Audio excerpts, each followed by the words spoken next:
హృదయ కాలేయం సినిమాతో ఓవర్ నైట్ స్టార్ అయిపోయాడు బర్నింగ్ స్టార్ సంపూర్ణేష్ బాబు. అసలు సినిమాను ఇలా కూడా తీయవచ్చా అని అందరినీ ఆశ్చర్యపరిచారు సంపు అండ్ బ్యాచ్. తెలుగు తెరపై చాలా కొత్తగా కనిపించిన సంపు గురించి అందరూ ఆరా తీయడం మొదలుపెట్టారు. అప్పట్లో ఇంటర్వ్యూలో తానొక ఎన్ఆర్ఐనని, అక్కడ బాగా సంపాదించి ఇక్కడికి వచ్చి సినిమాలు తీస్తున్నానని చెప్పాడు సంపు.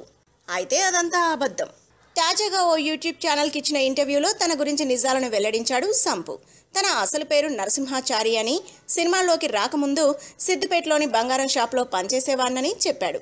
ఇన్నాళ్ళు మోసం చేసినందుకు, అబద్ధం చెప్పినందుకు క్షమించాలని వేడుకున్నాడు.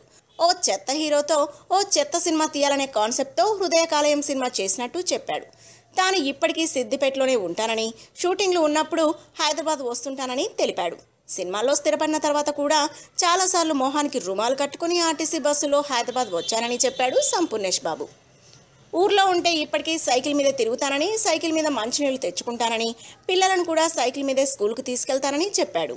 If you like the video, please like us and subscribe Tollywood Nagar.